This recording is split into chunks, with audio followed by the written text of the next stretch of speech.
Hi, this is Dr. Abdul, Physiotherapist. Welcome to my channel. Human anatomy, joint components. What is joints? Let's talk about this in this video. Joints are the connection points between two or more bones. They are made up of bone as well as soft tissues like ligaments, articular cartilage, articular capsule, synovial membrane, synovial fluid, and tendons, as you can see in the diagram here. These all play a role in providing attachments to structures, protection, and some sort of movements in joint. Components of joints. Articular cartilage. This is the type of tissue that covers the surface of a bone at a joint and helps in reduce the friction of movement within a joint. Synovial membrane.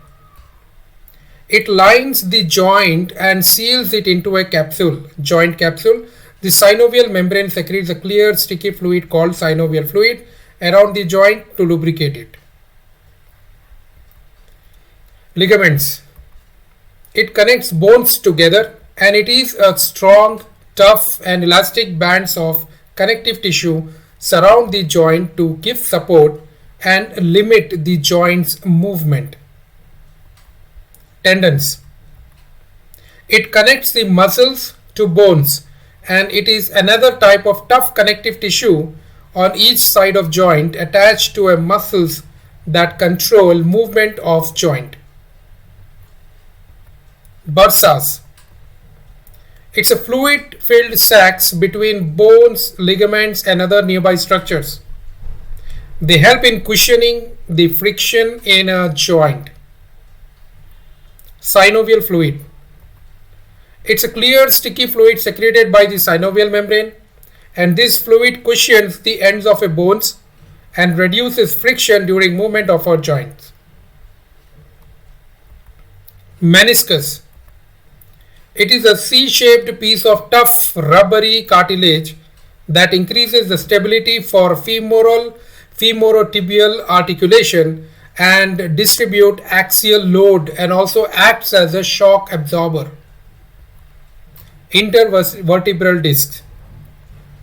It is a fibrocartilaginous joint allow movement between adjacent vertebral bodies and it's very important for absorbing shock and to transmit load through the vertebral column. Thanks for watching. Follow me at YouTube, Facebook, Instagram, and for any business related inquiry, contact me at dr.abdul.pt@gmail.com.